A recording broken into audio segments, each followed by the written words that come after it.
The stereotypically American rock and roll star Buddy Holly was known for his signature spectacles and spotless persona.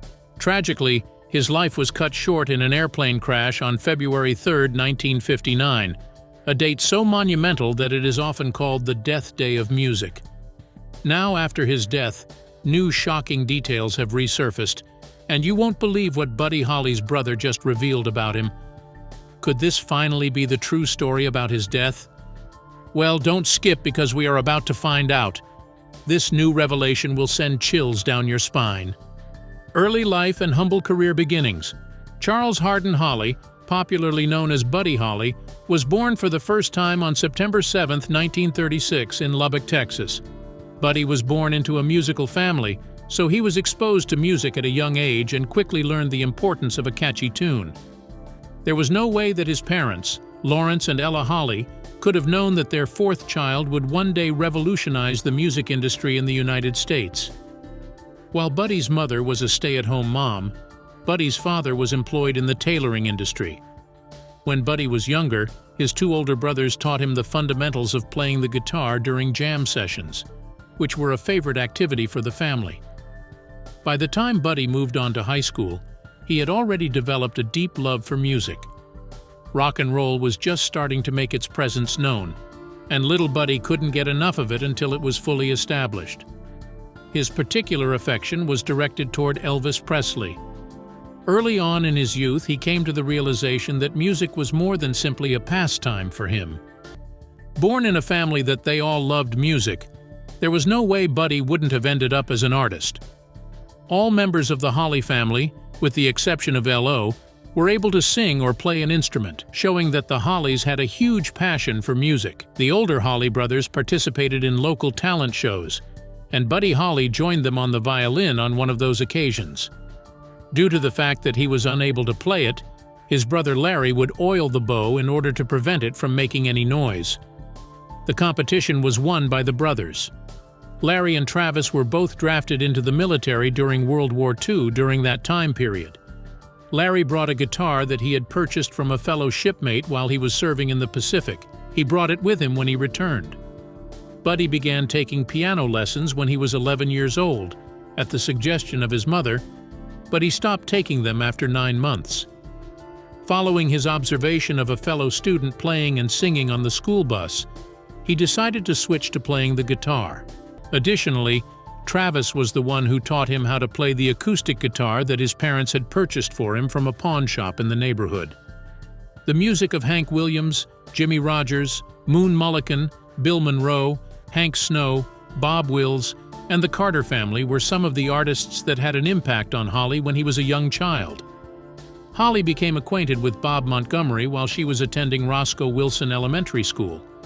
The two of them played together, practicing with tunes by Johnny and Jack and the Louvain brothers. The Grand Ole Opry on WSM, Louisiana Hayride on KWKH, and Big D Jamboree were the three radio programs that they both listened to. During this time, Holly collaborated with a number of other musicians, including Sonny Curtis and Jerry Allison, whom he had met during his time in high school. Holly Neal and Jack Neal took part in a talent competition on a local television show in the year 1952. They were labeled as Buddy and Jack, and they performed as a trio. Early struggles and small triumphs. Holly made the decision to pursue a career in music on a full-time basis not long after he graduated from Lubbock High School in the year 1955. His experience of seeing Elvis Presley perform live in Lubbock, whose show was booked by Pappy Dave Stone of KDAV, proved to be an additional source of inspiration for him. At the Cotton Club in April, Holly served as the opening act for Elvis Presley at the Fair Park Coliseum in February. He also performed at the Coliseum once more in June this year. At that point in time, Holly had already recruited Larry Wellborn on stand-up bass and Allison on drums into his band. This was owing to the fact that his style had moved from country and western to rock and roll as a result of witnessing Presley live and listening to his songs over the course of his career. During the month of October, Stone secured a booking for Bill Haley and his Comets and arranged for Holly to make an appearance as the opening act for Nashville scout Eddie Crandall. After being impressed, Crandall was able to convince Jim Denny, the manager of the Grand Ole Opry, to ask for a recording contract for Holly. Stone mailed a sample tape to Denny, who then referred it to Paul Cohen, who offered the band a recording contract with Decca Records in February of 1956. Due to the fact that Decca typed Holly's surname incorrectly as Holly in the contract, he became known as Buddy Holly from that point forward, rather than through his real name, Holly. Following a brief period of time spent performing with a bluegrass band, Buddy started experimenting with his own unique sound. Due to the fact that his early recordings did not generate a great deal of noise, Buddy found himself wishing for a break. This breakthrough occurred when a talent scout from Decca Records made him an offer of a contract, but the path to this point was anything but without difficulty. The decision to not renew his contract was made by Decca following a string of recording sessions that produced results that were not particularly noteworthy. Buddy ventured back to Lubbock, where he established a new band called the Crickets. He was dissatisfied but not defeated by the situation. It was because of this group that Buddy was able to finally find success. This distinctive combination of rock and roll and country twang that the Crickets performed struck a chord with the general population. The song "That'll Be the Day," which was Buddy and his band's first major smash, propelled them to the forefront of national stardom. One of the phrases from the John Wayne film The Searchers served as the inspiration for the song, and it didn't take long for it to become the most popular song in the world. Life in the Spotlight. As soon as "That'll Be the Day" became popular, there was no turning back. After it, there were further hits, such as "Oh Boy" and "Peggy Sue." Through their appearances on big national television series, such as The Ed Sullivan Show and American Bandstand, the band was able to solidify their position as a prominent figure in the rock and roll scene. Fans flocked to see them perform in droves because of their music, which was characterized by Buddy's particular vocal technique and his one-of-a-kind voice. Following their success on the charts, Buddy, Holly, and the Crickets went on to release a variety of other songs. They made works that will endure forever. As the young culture began to emerge, songs such as "Rave On" and "Maybe Baby" became anthems for the culture. Their music was unique in that it incorporated elements of rock, rhythm, and blues, and country together in a way that had never been heard before. However, what truly distinguished Buddy from others was his talent as a songwriter. Buddy, in contrast to many of his predecessors, took the initiative to write the majority of his own songs, thereby leaving behind a legacy of unique singles that would survive for decades. Buddy's romantic relationships. On August 15, 1958, Holly tied the knot with Maria Elena Santiago, who worked as a receptionist for a New York record studio. The ceremony took place at Tabernacle Baptist Church, nestled in his hometown of Lubbock, Texas. During the year 1959, Santiago was expecting their first child, but she experienced a miscarriage, which occurred just after Holly passed away. It had only been 6 months since they had tied the knot. Holly's classic song "Peggy Sue" was influenced by Peggy Sue Gerron, who was the idea behind the song. They had a playful connection, and Gerron had known Holly while she was in school, when she was dating drummer Jerry Allison.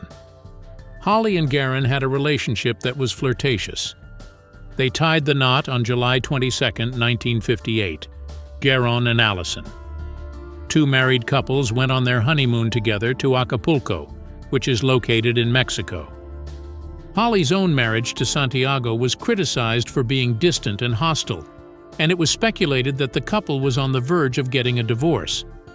In the latter half of 1958, Holly had also suggested to Gerron that he divorce Allison due to his drinking conduct, but she had denied her offer.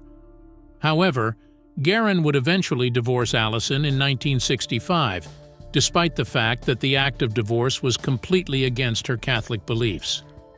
Holly recorded a demo version of one of his final songs, "Peggy Sue Got Married," which was about the marriage of Gerron and Allison. This tape was recorded in December of 1958. Buddy was known to have a fiercely independent spirit. Buddy Holly was more than simply a geek-chic, spectacle-wearing musician. His complicated personality belied his ferocious independence. Few are aware of Buddy's defiant streak, but most fans remember him for his neat appearance.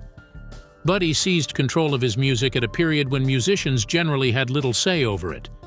To defend his artistic title, he was unafraid to battle.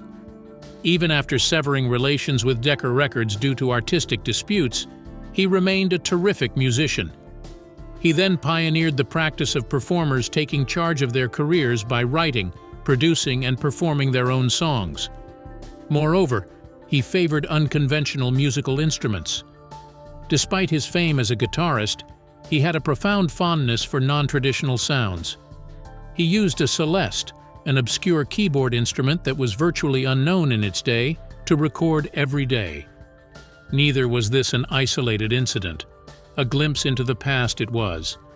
Imagine instead a future artist who is more imaginative, who isn't afraid to try new things, and who isn't afraid to break new ground in music.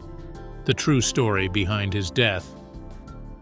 Holly had booked a Beechcraft Bonanza, which could seat 4 people, from Dwyer Flying Service in Mason City, Iowa, for Jennings, Alsop, and himself on February 2nd, the day before they were to appear at Clear Lake, Iowa.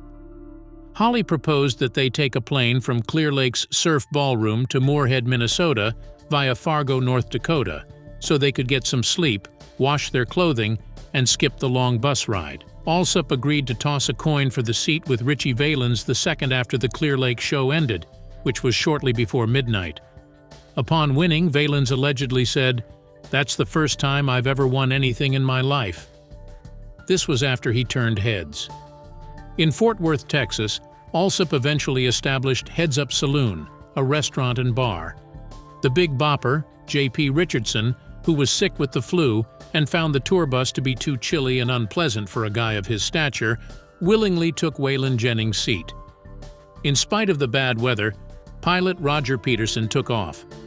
However, he lacked the necessary certification to fly solely by instruments. It took Larry Holly, Buddy's brother, a full year to acquire the report from the Civil Aeronautics, but he finally did. In it, they mentioned that the plane had a new Sperry gyroscope installed.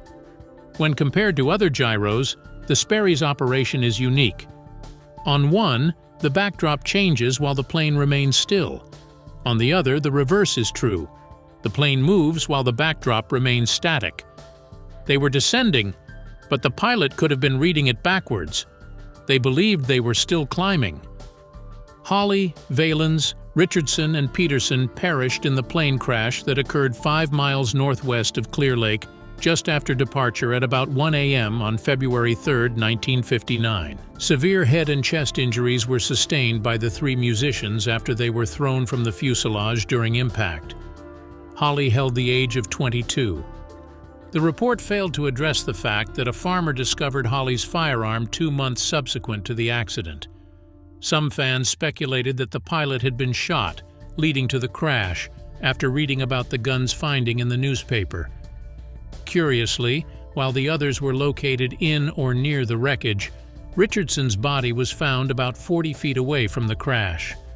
But in 2007, at the Sun's request, an autopsy was conducted on Richardson, and nothing came out to back up the rumors. The University of Tennessee's forensic anthropologist Dr. Bill Bass said there was no indication of foul play, and that Richardson died immediately. The Lubbock Tabernacle Baptist Church was the site of Holly's funeral on February 7, 1959. Ben D. Johnson, who had presided over the wedding of the Hollies a few months prior, officiated the event. Pallbearers included Sonny Curtis, Bob Montgomery, Nikki Sullivan, Joe B. Malden, and Jerry Allison. Although Phil Everly, half of the duo the Everly Brothers, denied being a pallbearer at the burial, he did attend. Unfortunately, Waylon Jennings had to cancel his attendance due to his commitment to the winter dance party, which is still traveling. The City of Lubbock Cemetery, located in the city's eastern section, was the site of Holly's internment. An accurate spelling of his last name, Holly, and a depiction of his Fender Stratocaster guitar adorn Holly's tombstone. As soon as Santiago heard the news of Holly's death, he turned on the television. Her miscarriage occurred the next day. In Lubbock, Texas, Holly's mom heard the news and went down in a fit of hysteria. In the months after the disaster, some government officials instituted a policy to withhold the names of victims until their families were notified, in response to Elena's miscarriage.